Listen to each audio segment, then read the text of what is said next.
You don't want to do like you see in the car commercials where the husband surprises his wife with a nice SUV. Yeah, who's doing that? Because what they don't show after that commercial ends is where the wife said, okay, so you went out and bought a car with our money without me. You spent $14,000 and didn't tell me about it, didn't consult me. Welcome to Dadsplaining, a weekly chronicle of all the weirdest, messiest, grossest, and funniest parts of fatherhood, hosted by two first-time dads. I'm Jesse. And I'm Brandon. And this week, we are going to be talking about the 5 love languages, as described in a book called The 5 Love Languages by Gary Chapman. This is a book that a lot of married couples read before they get married or early on in their marriage to learn how to communicate with each other. Communication is obviously one of the biggest things that can either help your marriage succeed or fail. And it's especially important once you've got a kid in the picture.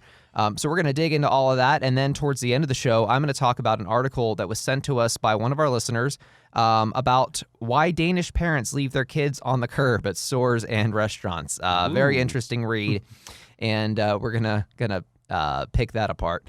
But in the meantime, Brandon, if our listeners want to reach out to us, how can they find us? You can find us on Facebook, Twitter, and Instagram at Dadsplaining Podcast. You can drop us an email at dadsplainingpodcast@gmail.com, and you can find all of our episodes anywhere you get your podcasts. That's right. And if you're looking for us on Twitter, our handle is just Dadsplaining Pod, because, of course, Twitter didn't give us enough characters to fill out the whole thing. But we love hearing from listeners. If you have a question, comment, something you want us to talk about, or just a reaction to one of our previous episodes, please reach out to us. We love hearing from you guys. So, Brendan, what's new this week with you guys? Well, I think it would be fun, in keeping with the theme and the topic. We're talking about the love languages. We're trying to time this right after Valentine's Day, so I hope everyone had a good Valentine's Day last week. So maybe it'd be fun if we talk about what we did for Valentine's Day. Okay. All right. So nothing is the short answer of that, because we're parents, right? We don't have time. So I don't know about you guys, if you were ever really big into like always going out like on Valentine's Day or around Valentine's Day. I've done a little bit of both, right? I've done going out for it. I've done not going out, gone big, gone nowhere. Kind of eschewed it because I'm like, oh, what a made up holiday. I'm not going to pay overinflated prices. This time around, and something that we kind of have done, I think, more frequently than not in recent years, but especially now that we're parents, we're not going to go out on a weeknight. Right. Because we've got our kid with us. So we just kind of buy, some good stuff at the grocery store, take it home and cook it up. So, we made a couple of steaks, have a little wine. That's nice. Just have kind of a nice dinner. And a lot cheaper than it would have been going out. So that's kind of just our MO these days. I mean, we didn't really do anything major on the weekend or anything in replacement of that. Nothing outside of the norm. What was you guys' Valentine's Day like? So we celebrated a little bit early. I think I talked about this last week when I mentioned our trip to Disney World. But if not, yes. we so one of the nights, I was there for work. We had a big media thing we were doing at Disney World. But we had a night to ourselves, and we picked a really nice restaurant. There's a park at Disney World called Disney Springs. That I think if you haven't been to Disney World in a few years, it used to be called Downtown Disney. It's basically just a giant shopping district. There's no like rides or anything. Gotcha. There's like a movie theater. There's a Cirque du Soleil, that kind of stuff. Oh. We picked a really nice Cuban restaurant that I think is owned by Gloria Estefan or something like that. Why not? Yeah. And we just had a really nice dinner there. Had a couple drinks, enjoyed some nice Cuban food. And then we went out and went shopping, and I bought my wife a nice little bracelet. So that was our Valentine's Day. We didn't really do anything big on the day, on the 14th. I bought her, the traditional flowers and that kind of stuff. But, it's something that early on in our relationship, the first couple of Valentine's Days were big. It was me making a reservation. Yeah. We'd go somewhere nice. You'd get all dressed up. And I've kind of learned over the years that that's not quite as important as communicating ahead of time. What is it that you want out of a Valentine's Day this year? And she's not big on the holiday, because it's like you said, it's kind of a made up thing. It's nice to be recognized romantically, but you kind of want to do that all the time anyway. Yep. So, it's not about getting the card and the giant bouquet and all that kind of stuff, because, it's also like, after you get married, you guys share finances. So any amount that you spend, you want to communicate that in advance. You don't want to do like you see in the car commercials where the husband surprises his wife with a nice SUV. Yeah, who's doing that? Because what they don't show after that commercial ends is where the wife said, okay, so you went out and bought a car with our money without me. You spent $14,000 and didn't tell me about it, didn't consult me. So anyway, we're more, as the years go by, just communicating with each other and kind of doing something that's small, manageable, not too stressful. We don't want to put pressure on ourselves because especially once you have kids, you got enough of that already. Like getting up every day is a struggle for both partners. So it was more about just being kind of low key like you guys this year.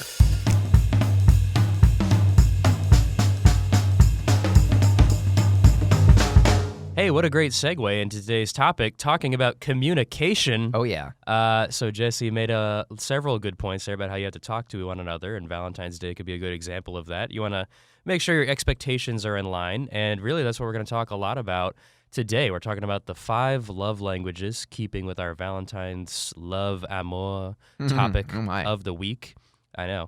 I probably said the wrong thing there in French and probably wasn't even French. But l'amour, I don't know. Anyway, my wife would kill me because I'm butchering the language that she learned to speak some of.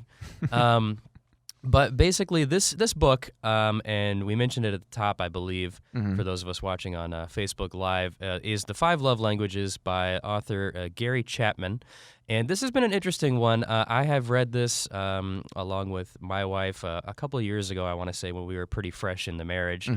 Some people may read it during the counseling, as Jesse mentioned. Some people maybe have never read it. But it's really interesting because I think what's important is the main theme, if you will, of the book is that we each like to receive love and then give love in different ways. And usually the way that we like to give love is based on how we like to receive it. And the way that I like to receive love may be completely different from the way that my wife likes to receive love. And so that can be very interesting and worthwhile, I think, for couples to explore and kind of think about, because if you ever have those moments where you're like, oh my God, why doesn't my wife appreciate all the work I do around the house, cleaning the cars, doing the lawn, whatever it is. And then maybe for the wives out there, maybe you're thinking, why doesn't my husband ever tell me he loves me? Or, things that are like basic, like on a daily basis, why doesn't he appreciate and recognize me? Well, it could be because you guys are speaking different love languages. And I don't want to sound too cheesy with that. That sounded very cheesy as it was coming out. Tell us more, Dr. Phil. Yes, please do tell us more. My advanced degree in business makes me uniquely qualified. But it just comes down to really we're different people. We're different personalities. Maybe, opposites attract, right? There's all these cliches out there that basically try to tell us, hey, we're all different to a certain extent. And even if you guys are really in sync and in touch, it could be interesting just to brush up on the love languages anyway, because maybe you find that you have slightly different love languages, or even if you share a love language, you might have one that is different from one another. So there's 5 of them. The book really talks about how you can generally have a primary and a secondary love language. So most people will have about 2 or so. And like we said, they could be very different. Jesse, do you want to clue us in on what the 5 love languages are? Yeah, so I've got the list here. I had to refresh my memory because I haven't read this book since, I want to say, 2011. When my wife and I were engaged at the time, our pastor actually it was required reading for us in the pre-marriage counseling. There you go. But they're listed as 1, receiving gifts, 2, quality time, 3, words of affirmation, 4, acts of service / devotion, and 5, physical touch. So those are like the 5 different ways that a person might, want to receive love from their partner. If they are treated in one of those ways, and that's the way that kind of resonates with them, that's how they feel loved and appreciated and valued in the relationship. Yep. So I remember, like I said, our pastor made us read this, and he also wanted us to kind of identify what our languages were. Yeah. And I think that this is something, a lot of it kind of may seem like common sense, and I don't know that it all will apply explicitly, like 100% down to the letter to every person. But I did kind of read this, and I kind of realized, okay, I do, line up with some of these. Like, I think words of affirmation was one that resonated with me, because I do I do kind of crave affirmation, appreciation, recognition, and that's not just in my marriage. Sure. That's at work. I like to hear, hey, you did a good job. Hey, nice work with that. Thank you for putting in the work. Gratitude, I think, is something that is in line with words of affirmation. And I really don't remember what my secondary one was, but looking back at it, it may have been physical touch. I am kind of I guess you'd say like a cuddly person. I'm not super PDA, but I like hugs and kisses and all that. Well, I mean, it can be different, right? Stuff. Like physical touch, like we're not going to talk about like hello. Yeah. But, it just liking to sit next to one another, liking to be near one another. You have like, I don't know, we have a queen size bed. I don't know, some people have a king size bed. Like we like being closer in that regard. So it could be anything from the small to the big when it comes to the physical touch thing. Yeah, I think mine actually is maybe the flip-flop of what you've got there. I think my primary was probably centered around physical touch, which can sound kind of unusual, but I think some of the things I just mentioned, like I really enjoy just the, not to get weird, guys, but like the sensations of like holding hands, hugging, sitting next to each other on the couch, whatever it is. Like my wife and I have just... now that we've been together for quite a little while now, if you count, the marriage plus the dating plus just, being together in general, we're always quite near each other. We do things together. So it's not even just the touch. It's like being with one another, the time component that goes into it, and a little bit of the words of affirmation. So my primary, secondary are kind of the flip-flop of you. But I really do tend to value a little bit of the physical aspect of things a little bit more than just the verbal aspect of things. Yeah. Well, and like I said, that's something that can apply broadly. Like one thing that I think I've noticed about you and Austin that I appreciate because it resonates with me and my family is that you guys are huggers. Yeah. In a way that, a lot of people in this day and age are maybe not in America anyway. But like my family, we've always been huggers. We're always hugging on each other. And, that's something that whenever my wife and I go to visit you guys, it always starts and ends with a hug at the door. There it is. And and then quality time after that. And, in terms of the words of affirmation, I think that's something that I don't know that this is a direct A to B connection, but with me, I've said in previous episodes that I can be a workaholic. I tend to lean towards that, and I've read in books that people who lean towards being a workaholic are often doing that because of the gratitude and the affirmation and the appreciation they get in the workplace for finishing projects. Right. Which is not something that you get quite as much at home because life is one big project. You're never done. You're never done as a parent. You know what I mean? Yeah. You don't check off boxes. You don't have task management, so you don't quite get that in the same way at home as you do at work. And I think that probably guys like me who would like work 24/7 if no one stopped them may have words of affirmation as their primary love language. I don't know. Like I said, there's no science behind that. That's just me kind of waxing poetic, but it's interesting. It kind of goes in with what I would imagine for the stereotype for a lot of men is they probably fall into the acts of service bucket. Yeah. And the interesting thing about it is maybe that's not super revealing when I say that to people, but it's just the acknowledgement can make such a big difference. Like if you are aware of these languages and you start to think about the people that are in your like inner circle that you know and that you love, and then you start to think, oh my God, this person is totally acts of service. Oh my God, this person is totally words of affirmation.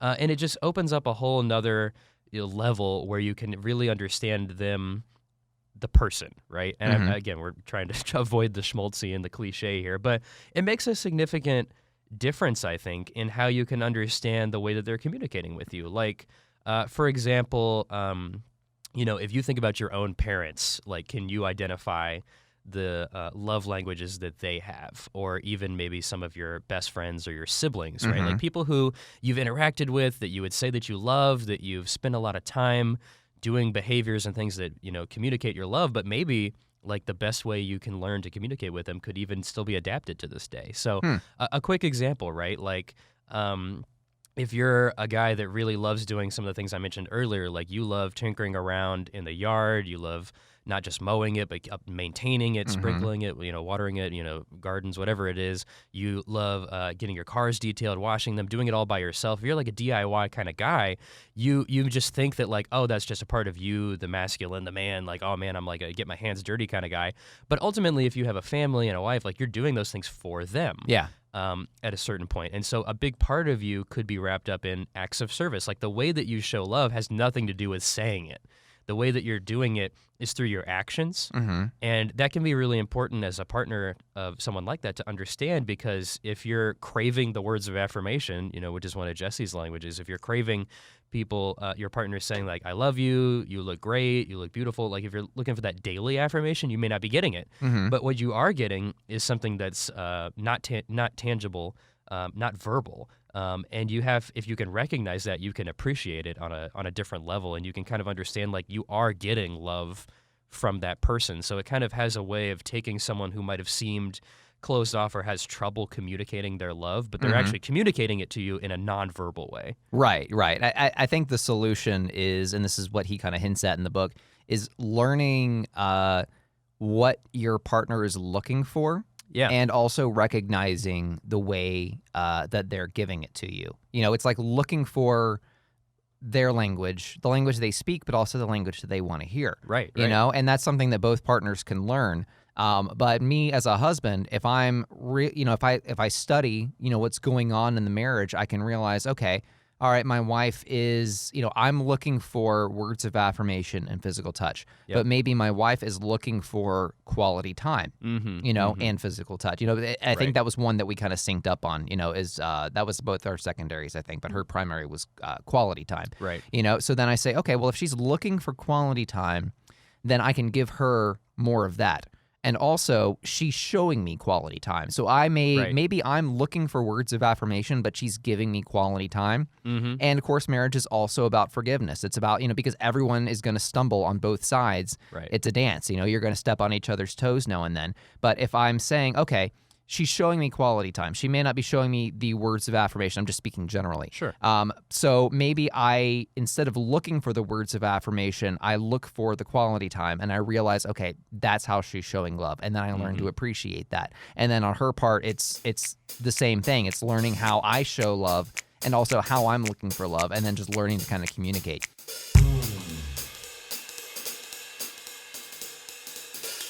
What I found really cool about this is, and I didn't realize this until you brought it to my attention, but Gary Chapman wrote a sequel to the book, I think called The 5 Love Languages of Children. Right. And basically, he kind of took the same concept and applied it to parenting. And what is kind of funny about it is that he didn't change any of the love languages. Whoa, easy money. I think basically just changed the title and kept the book the same. I haven't read the children's version, but you could say, oh, that's just lazy. But then also, if this is just a broad concept about how people communicate love, then obviously it of course would apply to kids as well, And I mean, us as new parents with babies, it's a little too soon to tell how my 15-month-old child wants to receive love from me. But I can say, okay, well, I know already that my kid is very much a hugger, that he loves cuddling. He loves climbing up into my lap and just playing and, tossing his head around and all that kind of stuff. So I know that is something that he's looking for, and that's something I can give him. And he also loves quality time. He is a little bit clingy, although he's learning to be more independent. I think probably the key at an early age, if you've got young kids, is just to throw all 5 love languages at your kid and see what sticks. You need to give them the quality time, the words of affirmation. Hey, good job cleaning your plate. Good job eating all your food. Yep. Hey, good job taking those steps. Wow, you're growing up so fast, that kind of stuff. They may not speak your language yet, literally, but they can tell by the tone, this is positive. This is encouragement. This is something I want to get from my parent. And then, acts of service is just everything you do as a parent for your kid are acts of service. And receiving gifts, obviously as the kids get older, you're going to give them birthday gifts and Christmas gifts. Sure. And, you don't want them to grow up like Harry Potter, living under the stairs and not getting anything for his birthday. Unless they become a wizard afterward, I guess that's fair. True. Fair pay. Yeah, maybe maybe the Dursleys don't deserve all the flack they've gotten over the years, because look how it turned out. Yeah, what can be useful about this is just thinking about it in the general sense. So we're talking a lot about relationships, the partnerships that you're in with your spouse or your girlfriend, boyfriend, whatever it is, and how you can use this to connect one-to-one. But at the end of the day, Jesse made a good point, I guess, early on, like when he was talking about himself. If you're just thinking about this from your own perspective, you can apply it to work. You can apply it to all of your relationships. And if more people are clued into this, they can understand each other better. So, just at a person-to-person level, not even in a relationship or a partner or whoever it is, like just you out in the world, you with your coworkers, you with your friends, like this applies everywhere. And, you don't have to get hung up on like the love word, because if people basically understand how you like to express gratitude, maybe is like a more general way of thinking about it, then you have a much better way of understanding. So, if my coworkers understand that I enjoy physical touch, they probably shouldn't touch me, right? But maybe they can appreciate that I enjoy the quality time with my wife, so they understand, like, hey, if I'm leaving, quote, early to go home, I'm not just doing it to escape the office, right? I'm doing it to escape or go home to my family. That's something that I really value as a person. Yeah. And that means a lot to me. That's why I'm doing it. It's not because I devalue my coworkers and my job or anything like that. So it can have interesting implications from that side. And then certainly things like words of affirmation, instead of saying things like, I love you to a coworker, again, probably should avoid. Yeah. You can talk to them about, how they're doing a great job, good work completing the task or the project. So it has applications, I guess, broadly. And what's funny is somebody actually brought this up at my work the other day. Shout out to Amanda if you happen to listen to the podcast. And we were actually having a discussion about leadership, being managers of people, and she brought up a point of like, well, maybe we should understand their love languages, and it's because she was reading or had read this book. And of course, that sounds weird to think about your, if you're a supervisor, to think about your direct reports and like how they love, but it's very important still. And I thought it was still had a lot of merit to be able to think about it, because it's just, how do they communicate? Do they want to get verbal affirmation?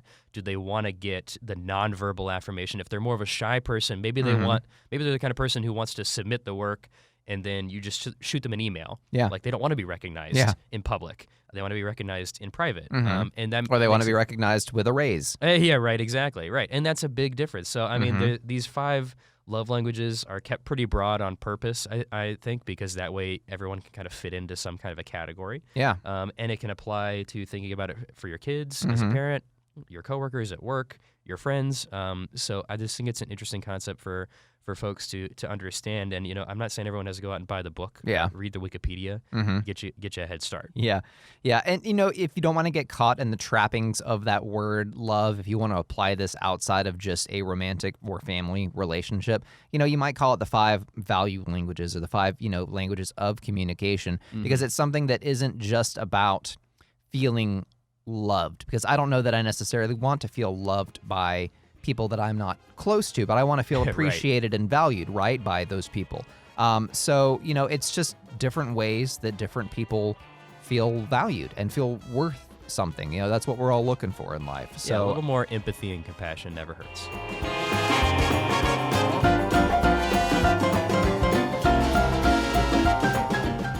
So before we close out today, there's one other thing I wanted to bring up. Our listener, Javier in Chile, sent us an article a little while back from fatherly.com, which is a parenting website for dads, obviously. And the article's headline is, Why Danish Parents Leave Their Kids on the Curb at Stores and Restaurants. The timing's really interesting because we just talked about this on a recent episode, centered around the concept of helicopter parenting and, how you find the balance between giving your kids freedom and keeping them safe, and, how you just avoid, taking your definition of what is good parenting and applying that to some other parents. The folks over in Denmark across the pond take this to an interesting degree, and they do this in Norway too, apparently. Parents, like the headline says, are apt to park their strollers outside of restaurants and cafes and little shops and leave their kids strapped in, especially if they're taking naps or something, and go in for a little while. It's something that if you did this in America, people would think you're crazy and they will probably call the police on you, which actually happened to a Danish couple in New York, according to this article. I guess, I don't know if they moved here or if they were just visiting, but they parked their toddler on the sidewalk in New York and went into a barbecue joint. Someone called the cops, and the kid got put into foster care, and the parents got arrested. Wow. Which, again, going back to last week, that's I don't know that that's the safest thing to do depending on what neighborhood they were in New York, depending on which of the 5 boroughs. But, I think we're overreactive sometimes in looking at other parents and their parenting and deciding when to step in and when to call the cops. And these parents got arrested for doing something that in Denmark is done all the time. And apparently the parents over there even look after each other. They'll walk into a restaurant and say, hey, by the way, if you've got a kid parked in the stroller outside, they're starting to wake up from their nap. It's like in America, you walk into a restaurant and say, hey, if you're the owner of a white Escalade, you left your lights on. Yeah, they do the same thing over there. Common courtesy, yeah. Yeah. I just thought this was it's kind of funny, but it's indicative of a less anxious society, I guess, in the Nordic states. Apparently, there's less cause for concern because in the past 30 years, there have been 3 cases of kidnapping in Denmark. Wow. And apparently 2 of those were by accident, by like bicycle thieves that didn't realize that there was a kid sitting in the baby carrier part of the bike. Yeah. Oh my gosh. And we could spend an entire episode of, kind of wondering and, arguing about why that's the case, why these things are happening more in America, whether it's, there's a bigger population, so obviously there's going to be more crime, or whether there's other reasons. But I think it's always kind of cool to keep perspective that the way that we parent here in the United States is not the way that the entire world parents. There are different flavors and different philosophies, and it's just good to keep that in mind. We don't always know best. We just know us. So that's going to do it for this week's episode of Dadsplaining. If you have something to say about what we talked about today, drop us a line. You can reach us by email at dadsplainingpodcast@gmail.com, or if you're into the social thing, Brandon, where can our listeners find us? You can grab us on Facebook, Twitter, or Instagram at Dadsplaining Podcast. Twitter's got Dadsplaining Pod. Thanks, Twitter, for that character limit. You can download all of our episodes anywhere you find podcasts. Please leave us a rating and a review. We really appreciate it. All right. So, Brendan, what are we talking about next week? Next week, we're going to take a little bit of a look at music and how our kids are interacting with it so far. So if we're playing it in the background, different styles, what have we noticed? How are our kids responding? Are they really big fans of ska? Most likely. Classical music, is it interesting or really just boring? Awesome. So until next time, I'm Jesse. And I'm Brandon. And hey, Brandon, what is a dinosaur's favorite cereal? Tyrannom... No, I have no idea. Tyrannosaurus Chex. Tyrannosaurus Chex, nice. Hey, Jesse, what's brown and sticky? I don't know. A stick. Oh! All right. We'll see you guys next time.